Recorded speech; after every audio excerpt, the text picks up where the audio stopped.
This is a message from the Australian government. Have you witnessed a crime, cover-up or corruption in your government department? Have your internal complaints been ignored and you're thinking of blowing the whistle? If so, our whistleblower laws are here to protect you. Just kidding. You'll be prosecuted, bankrupted and spend the rest of your life in jail, lol. No, seriously, you're fucked. Like David, who blew the whistle on war crimes in Afghanistan, including the murder of children. An official inquiry confirmed the war crimes took place. The journal who published the war crimes got an OAM, the soldier who allegedly committed the war crimes got a medal, and the guy who helped reveal the war crimes, he's about to get life in jail. Cool and normal. As is Richard, who exposed how the ATO's debt collection practices were ruining people's lives. Both sought protection under our Public Interest Disclosure Act. Fools. The way the Act works is simple. It doesn't. Because in the 10 years since we introduced it, the number of whistleblowers it's protected comes to approximately fuck all. And that's because whenever someone exposes our shitfuckery in the public interest, we come up with a bullshit reason to deny them protection. Take Richard. 3 inquiries confirmed his concerns. The ATO ceased the unethical practices, but we still prosecuted him for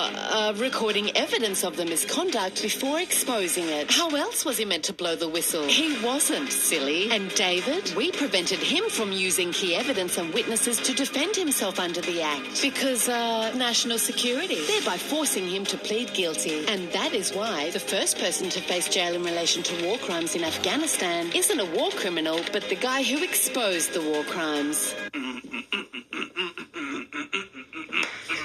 Some say this shows our whistleblower protection laws are broken. But we say, relax. They're protecting us and our mates from whistleblowers just fine. That's why they're called whistleblower protection laws. Duh. Because remember, here at the Australian government, we're America's bitch. And that means keeping a lid on all the shitfuckery in the illegal wars we blindly follow America into. Like Afghanistan. Which explains why we're prosecuting David. And doing jack shit to bring Julian home. Because as you can see, you can't spell shitfuckery without an S, a T, an F and a U. And the best way of teaching those 4 letters to all the other would-be truth-tellers out there is by making an example of anyone who exposes said shitfuckery. But hang on, didn't we promise to strengthen whistleblower laws if you elected us? We did. And didn't our Attorney General just write a big essay about how he's restoring trust in government with integrity and blah blah blah? He did.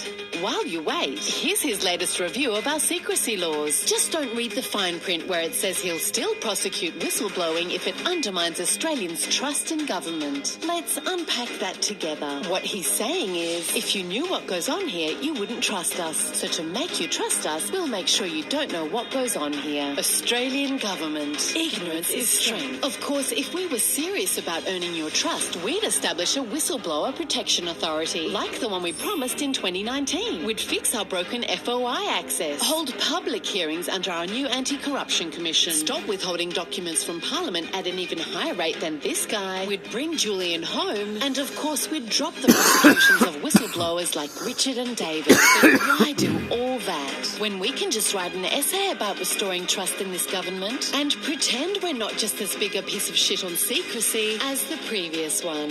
Australian government. Authorised by the Department for Whistleblower Prosecutions. Yeah, absolutely pathetic, man. You know, they should do one on Canada. Well, if you're actually foolish enough to think that your legal system, your corruption system, your jurisdiction, whatever hell country you're in, if you actually think they're going to give you a fair hearing or a trial, think again. You know, that's the world we live in, guys. If you think the law's on your side, it's probably because you're a criminal. It's probably because you're living on someone's land, you know, getting protection from the LTB, landlord. It should be really called the Evil Landlord Tenancy Board. It's not an opinion, guy. That's a straight up fact. When someone lives on your land or steals from you or cuts down your trees or builds on your property, these kind of people are demonic.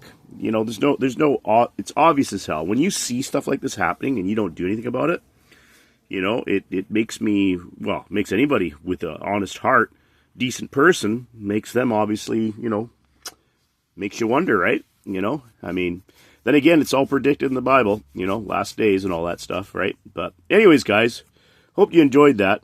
But this is just a little more stuff that you guys should watch, but most likely I'll probably get hardly any views because, like most people out there, they don't give a damn, right? And when the time comes, well, you trust me, you're going to regret your decisions because you didn't stand up, because you didn't say anything, because you actually were a coward, like most people are. That's your choice, but guess what? You will reap what you sow, no matter what the human laws are. Trust me, God's laws will correct all of them in time. But anyways, take care from the bear. Bye for now.